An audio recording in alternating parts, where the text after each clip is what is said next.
बच्चों, good morning, नमस्कार, आदाब। आप देख रहे हैं भास्कर इंग्लिश पॉइंट। मैं हूं कुमार भास्कर। आज मैं आपके लिए लाया हूं 12th इंग्लिश के लिए रेनबो पार्ट 2 का second chapter Bharat is my home के VVI ऑब्जेक्टिव क्वेश्चंस। इसके पूर्व के वीडियो में पार्ट 5 में मैंने आपको भारत इज माय होम के समरी को पढ़ाया था, जिसमें हमने आपको डॉक्टर जाकिर हुसैन के विचारों को, उनके दिए गए भाषण के भागों को मैंने आपको अच्छी तरह से समझाया था।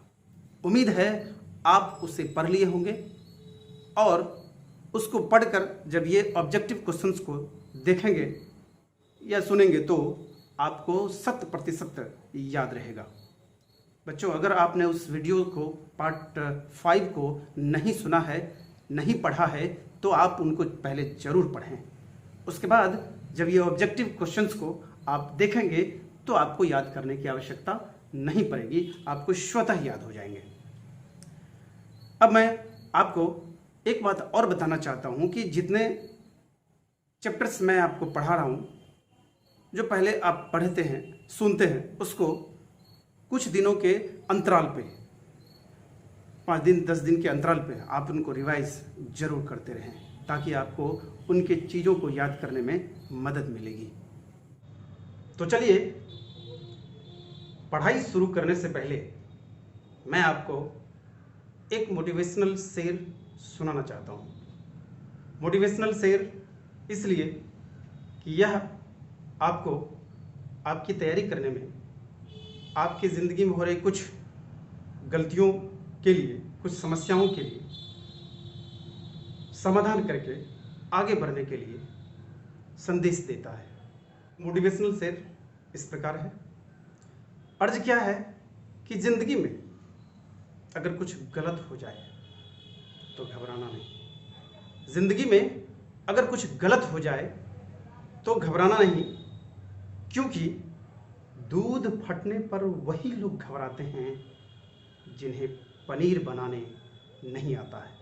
तो दोस्तों, मैं आपको बताना चाहूँगा कि यदि आपको दूध से पनीर बनाने नहीं आता है तो आपको प्रॉब्लम्स आएंगे, तो आपको समस्याएं आएंगी। ज़िंदगी भी कुछ इसी तरह की होती हैं। अगर इसमें समस्याएं होती हैं, इसमें कुछ प्रॉब्लम्स आती हैं, तो आपको उसके समस्याओं के समाधान का अच्छी तरह से कोशिश करनी चाहिए, ताकि उससे निजात पा करके आप आगे बढ़ सकें। चलिए, अब हम लोग पढ़ाई शुरू करते हैं। आइए, रेनबो पार्ट 2 के ऑब्जेक्टिव क्वेश्चंस को हम लोग पढ़ेंगे आज। VVI objective questions. पहला क्वेश्चन है, Bharat is my home. Bharat मेरा घर है।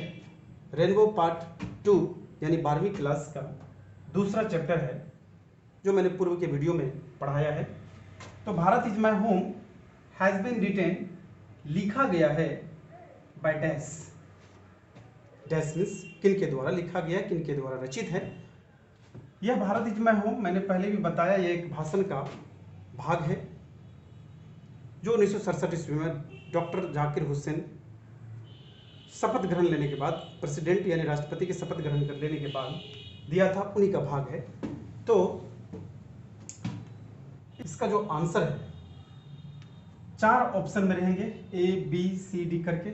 आपको एक ऑप्शन चुन करके सही ऑप्शन आंसर देने हैं। तो आपको डॉक्टर जाकिर हुसैन आंसर होगा C नंबर, याद कर लेंगे।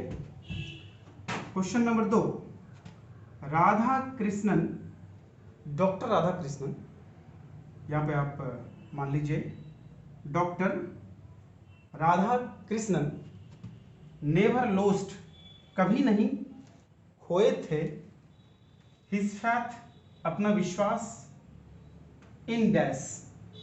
डैश में मतलब किस चीज़ में उन्हें अपना विश्वास, वो अपना विश्वास कभी नहीं खोए थे। तो the essential humanity of man, व्यक्ति के जो जरूरी मानवता होती है उसमें उन्होंने कभी भरोसा नहीं खोया था। तो राधा कृष्णन, डॉक्टर राधा कृष्णन आपको पता होना चाहिए, प्रथम उपराष्ट्रपति थे, फर्स्ट वाइस प्रेसिडेंट। वो भारत के महान शिक्षक के रूप में भी याद किए जाते हैं, जिनके जन्म दिवस के शुभ अवसर पर हम लोग 5 सितंबर मनाते हैं। तो ये डॉक्टर राधा कृष्णन की चर्चा जो है वह इस चैप्टर में इसलिए क्योंकि डॉक्टर जाकिर हुसैन राधा कृष्णन के जस्ट बाद प्रेसिडेंट बने, वाइस प्रेसिडेंट बने थे, मीन्स उपराष्ट्रपति बने थे। इसलिए उन्होंने पूर्व के राष्ट्रपति की चर्चा किए थे चैप्टर में, इसलिए उस पर आधारित यह क्वेश्चन आपको याद कर लेना है। क्वेश्चन नंबर 3 है, doctor Zakir Hussain became the president, यानी कि डॉक्टर जाकिर हुसैन राष्ट्रपति बने थे ऑफ इंडिया, भारत के डैश ईस्वी में। कितने ईस्वी में भारत के राष्ट्रपति बने थे? तो आपको कहना है 1967 ईस्वी में। कितने ईस्वी में बने थे? 1967 ईस्वी में। चलिए नेक्स्ट क्वेश्चन है 4th नंबर का, Bharat is my home, Bharat मेरा घर है। एन एक्सट्रैक्ट, एक उद्धरण है, फ्रॉम द स्पीच, भाषण का एक भाग है, एक पार्ट है, of doctor Zakir Hussain, doctor Zakir Hussain के भाषण का पार्ट है, वाज डिलीवर्ड, जो दिया गया था, इन डैश ईस्वी में, अर्थात किस ईस्वी में उन्होंने राष्ट्रपति का पद ग्रहण करने के बाद जो भाषण दिया वो किस ईस्वी में दिया था? तो आंसर होगा 1967, 1967 ईस्वी में। नेक्स्ट क्वेश्चन है, doctor Zakir Hussain was a great dash, doctor Zakir Hussain एक महान डैश थे, एक महान क्या थे? तो आंसर होगा नेशनलिस्ट, राष्ट्रवादी, अर्थात वे राष्ट्र के लिए समर्पित थे, राष्ट्र के लिए वे अर्पित थे, अपने आप को उन्होंने राष्ट्र के नाम कुर्बान कर दिया था, इसीलिए उनको पूरा राष्ट्र सम्मान करते थे और बहुत ही अधिक याद करते हैं, और आज भी उनको उपराष्ट्रपति के रूप में पहले याद किए जाते हैं। उसके बाद उन्होंने जो योगदान दिया था शिक्षक के रूप में, एक महान शिक्षक के रूप में, उनके लिए भी उन्हें याद किए जाते हैं। तो नेशनलिस्ट थे, राष्ट्रवादी। 6th क्वेश्चन है, doctor Hussain took the oath of loyalty, loyalty means निष्ठा या ईमानदारी कह लीजिए, वफादारी कह लीजिए। तो डॉक्टर हुसैन ने ईमानदारी या निष्ठा का शपथ लिया था, to the dash of India, Bharat के डैश ऑफ इंडिया मतलब यहाँ कॉन्स्टिट्यूशन होगा आंसर में, यानी संविधान होगा, भारत के संविधान के निष्ठा के लिए या भारत के संविधान के ईमानदारी से काम करने के लिए वो शपथ लिए थे, उन्होंने कसम खाया था।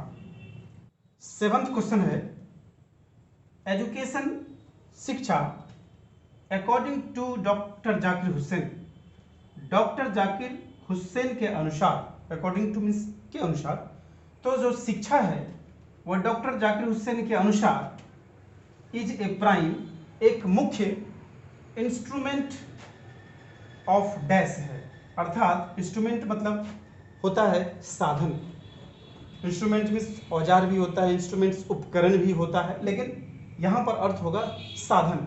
तो जो शिक्षा है डॉक्टर जाकिर हुसैन के अनुसार वह मुख्य रूप से किस चीज़ का साधन है, किस चीज़ का वह औजार नहीं कहिए, साधन ही कहिए, साधन है।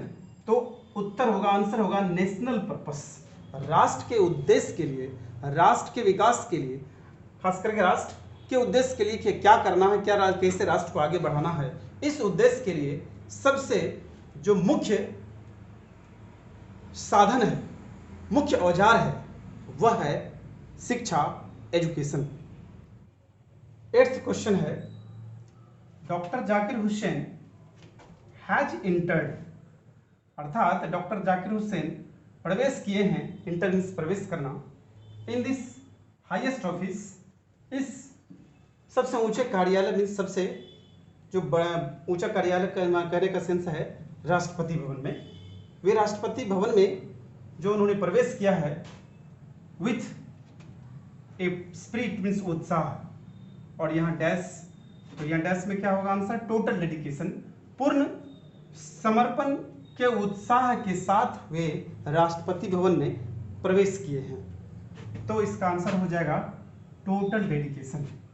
नेक्स्ट क्वेश्चन 9th नंबर है the process of growth. Growth means वृद्धि, वृद्धि करने की जो विधि है ऑफ नेशनल कल्चर, राष्ट्र के संस्कृति की, एंड और नेशनल कैरेक्टर, और राष्ट्र के चरित्र की, राष्ट्र के संस्कृति और राष्ट्र के चरित्र की जो वृद्धि की विधि है, is the business of dash.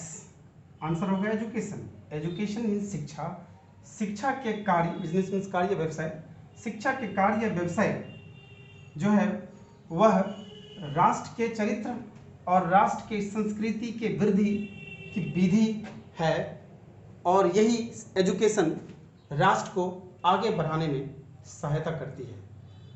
अर्थात डॉक्टर जाकिर हुसैन पूरे चैप्टर में, पूरे पाठ में ज़्यादा से ज़्यादा उन्होंने जोर दिया है शिक्षा के ऊपर। शिक्षा अगर हो अच्छी तो देश का, राष्ट्र का विकास संभव है। शिक्षा, एजुकेशन आपका चरमराया हुआ हो, एजुकेशन आपका सिस्टम गड़बड़ाया हुआ हो, तो वह राष्ट्र अच्छी तरह से विकास नहीं कर सकता है।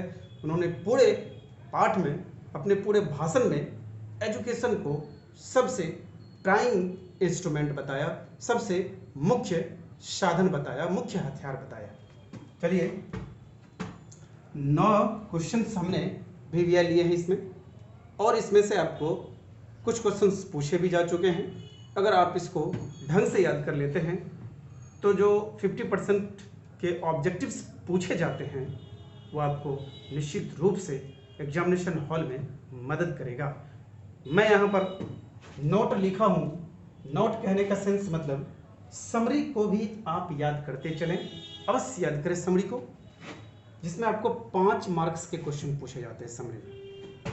टाइप नंबर 1 क्वेश्चन तो ये हो गया कि ऑब्जेक्टिव क्वेश्चंस आपको हमने हम part by part, chapter by chapter देने की कोशिश कर ही रहे हैं, और आप इससे पूर्व के वीडियो में इसका समरी पहले पढ़ेंगे, उसको याद कर लेंगे, और फिर उसमें ऑब्जेक्टिव आपको स्वतः याद हो जाएंगे अगर उसको समझ लेंगे तो। उसमें याद करने की आवश्यकता नहीं होगी, जिसको याद करने की आवश्यकता होगी वो याद करें। 5 मार्क्स के लिए समरी को, सारांश को अवश्य याद करें। तो 2 टाइप के क्वेश्चन आपको साथ साथ तैयार हो जाएंगे। एक क्वेश्चन बचेंगे लॉन्ग टाइप के क्वेश्चंस जो 10 नंबर के केवल पूछे जाते हैं। 100 में 10 नंबर के क्वेश्चंस लॉन्ग टाइप के आते हैं, तो उसके लिए आप चिंता ना करें। उसके लिए हम 5 चैप्टर या 10 चैप्टर अगर ख़त्म हो गए तो एक दिन जो 25-30 इंपॉर्टेंट क्वेश्चंस होंगे वो मैं आपको अवश्य दिखाऊंगा, वो मैं अवश्य पढ़ाऊंगा, ताकि आप उनको भी टच करें, उन प्रश्नों को भी आप हल करें। तो आज की पढ़ाई यहाँ समाप्त होती है, ऑब्जेक्टिव क्वेश्चंस एंड होते हैं। आप घर पर अवश्य पढ़ाई करते रहें। मैं इसी तरह का वीडियो लाता रहूँगा आपके लिए 12वीं के खास तैयारी के लिए, और आप इससे लाभान्वित होते रहें। बच्चों, आप जब तक कड़ी मेहनत नहीं करेंगे, जब तक आप अच्छी तरह से पढ़ाई नहीं करेंगे, तो आपको सफलता मिलनी मुश्किल होती है। कल या इसके अगले वीडियो में मैं आपके पढ़ाई का रूटीन की चर्चा करूंगा कि आप बोर्ड एग्जाम्स में किस तरह से अधिक मार्क्स लाएं। इसके लिए मैंने एक रूटीन को बनाया है, आप बच्चों के साथ मैं शेयर करूंगा। अगर आप संभव हो तो उस रूटीन पे चलेंगे। अभी परीक्षा में लेट हैं, आने वाले फरवरी मार्च में आपकी एग्ज़ाम्स होंगी, तो उस समय में आपको सितंबर अक्टूबर नवंबर दिसंबर, कहने का मतलब 5 महीना ये और जनवरी 6 महीने आपके पास अभी भी है। अगर आप ढंग से पढ़ाई करें तो सिलेबस छोटा हो या सिलेबस छोटा नहीं हो, मुझे उम्मीद है कि आप निश्चित रूप से आने वाले एग्जामिनेशन में अच्छा करेंगे अगर हमारी इस वीडियोज़ को ढंग से तैयारी करते चलें तो। चलिए बच्चों, आज बस इतना ही। बहुत बहुत धन्यवाद मेरे वीडियो को देखने के लिए। और आपसे अंत में एक बार फिर कहेंगे, अपने दोस्तों को, अपने रिलेटिव्स को शेयर ज़रूर करें। और वीडियो कैसे लगा, वीडियो में आपने क्या सीखा, कैसा है, इस पर आप ज़रूर कमेंट करें। मुझे आपके कमेंट की बेसब्री से इंतज़ार रहता है। मैं उस कमेंट को पढ़ता हूँ और उसको पढ़ करके कोई अच्छे कमेंट करते हैं तो मैं प्रोत्साहित होता हूँ और अच्छे से अच्छे वीडियो को बनाने की कोशिश करता हूँ और आपके बीच लाने की कोशिश करता हूँ। थैंक यू एक बार फिर से आपका बहुत। अभी परीक्षा होने में 4 से 5 महीने लेट हैं। चाहे आपको सिलेबस छोटा करे या ना करे, अभी भी अगर ढंग से आप पढ़ाई करते हैं तो मुझे उम्मीद है कि आपकी पढ़ाई बहुत अच्छी होगी और आप बहुत अच्छे मार्क्स ले पाएंगे। आने वाले समय में मैं अलग अलग प्रकार की वीडियोस, पहले भी मैंने सूचना दिया था कि स्पोकन इंग्लिश के लिए 11th के लिए ग्रामर का भी पार्ट बहुत जल्दी आने वाला है।